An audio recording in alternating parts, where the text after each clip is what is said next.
What if Nezuko joined Muzan? I've done a ton of research, and this is the best timeline I could come up with. Everything happens the same. Tanjiro leaves to go sell coal, and his whole family stays behind. That night, they get attacked by Muzan. But this time, Muzan doesn't leave. Because he hears a faint heartbeat, Muzan decides to stay. He injects his blood into Nezuko, turning her into a demon right then and there. She begins rampaging wildly, fully embracing her new demonic nature. After Nezuko finishes her rampage, Muzan approaches her and asks, "Where is the blue spider lily?" Nezuko kneels before him and replies, "I don't know, Lord Muzan." At first, Muzan is calm, but then he searches through Nezuko's memories. In them, he sees a vision from her childhood. Nezuko's mother once brought her to a field of blue spider lilies. Muzan's eyes widen. He realizes he was this close to the one thing he searched for all his life, and he missed it. Filled with rage, he screams in fury, knowing he was once just inches away from the key to walking in the sun. Now Muzan takes her to the Infinity Castle, feeds her a bunch of humans, injects more blood into her, and then sends her out on her own, where she starts eating a bunch of humans. Then we cut back to Tanjiro, burying his family, and wondering why Nezuko isn't there. He still holds on to hope that she's out there. Giyu arrives and tells him to train with Urokodaki and master water breathing. Tanjiro goes through everything he did in the original timeline, but this time without Nezuko. The only major difference comes during his fight with Rui. He doesn't have enough power to truly fight him, and ends up on the brink of death until Giyu shows up and saves him. Now we cut back to Nezuko, and in this timeline, she has become Lower Moon 1. In the original timeline, after Rui died, Muzan killed all the Lower Moons, but this time, since Nezuko is one of them, he doesn't do that. Then we come back to Tanjiro. This is around the time of the Mugen Train arc, with Rengoku, Zenitsu, Inosuke, and Tanjiro. But this time, Tanjiro is stronger on his own, since he had to fight all those demons without Nezuko. In the original timeline, Nezuko had some clutch moments. Her best one in season 1 was probably during the fight with Rui. Basically, everything happens like in the original timeline, except Tanjiro is a little bit stronger, and Rengoku still dies to Akaza. Well, that was a nice quick little arc. Now we move on to the Entertainment District arc, with Inosuke, Zenitsu, Tanjiro, Tengen, and his wives. The only major change happens during Daki's fight with Tanjiro, when his eye starts bleeding. This time, Tanjiro gets the job done, and manages to kill Daki. But then her brother, Gyutaro, emerges, and now they're in even bigger trouble. Gyutaro is way stronger, and even Tengen has a hard time fighting him. So the only possible way I can see Tanjiro surviving this is if Tengen arrives earlier, along with Inosuke and Zenitsu. Then the fight starts. Daki and Gyutaro versus Tengen, Tanjiro, Inosuke, and Zenitsu. So let's say we mix things up. Tanjiro unlocks his Demon Slayer mark earlier, not later in the fight. Then Tengen unlocks his own mark as well. With both of them powered up, the battle becomes much easier, and Tengen might not even lose his arm this time. Overall, everything goes much better than in the original timeline. They finally kill Daki and Gyutaro, and this time it's much easier. Tengen never loses his arm, but he's still close to death due to Gyutaro's poison. Instead of Obanai showing up, Shinobu arrives and gives him the antidote. Tengen survives and stays as a Hashira, which is good because they're going to need him. The new Upper Moon 6 is Nezuko. Now that we're finally done with the Entertainment District, we move on to the Swordsmith Village arc with Muchiro, Genya, and Mitsuri. Now, everything happens just like in the original timeline, and then we cut to the Hashira training arc. Everything happens the same, and Tengen is still a Hashira. Then we get to the part where the master dies, and they all get thrown into the Infinity Castle. Now, we're at the Infinity Castle arc, but here's the twist. The fights are going to be different. They're going up against different Upper Moon demons. Since Nezuko is now Upper Moon 6, the matchups have changed. Let's go over that real quick. So this time, Tanjiro isn't going to get revenge on Akaza. Let's start with Upper Moon 1, Kokushibo, facing off against Obanai, Gyomei, and Sanemi. I want to keep this one the same because it's my favorite matchup in the original series. Upper Moon 2, Doma, going up against Shinobu, Kanao,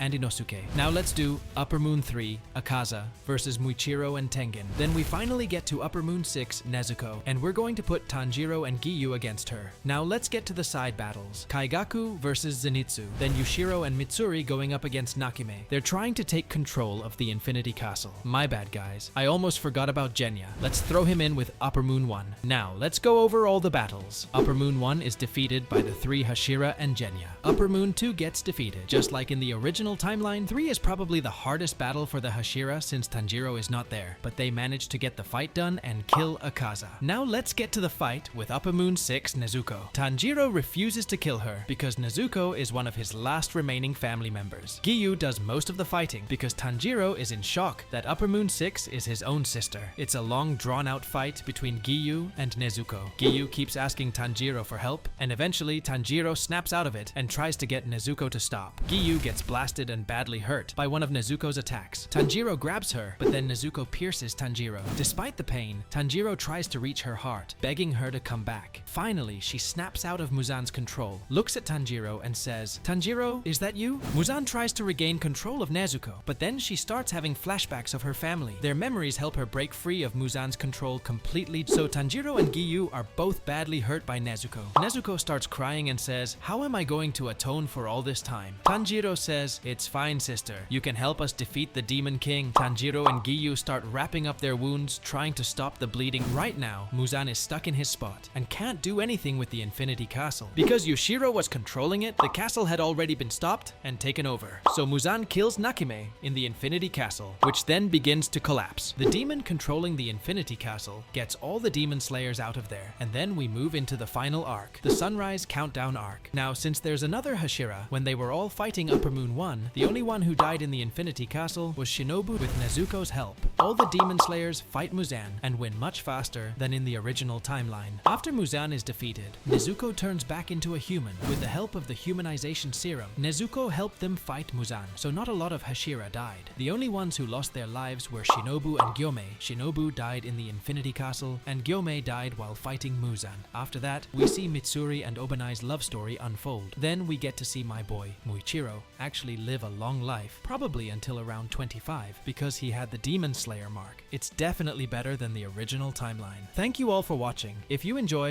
What If Demon Slayer content like this, be sure to check out this video right here.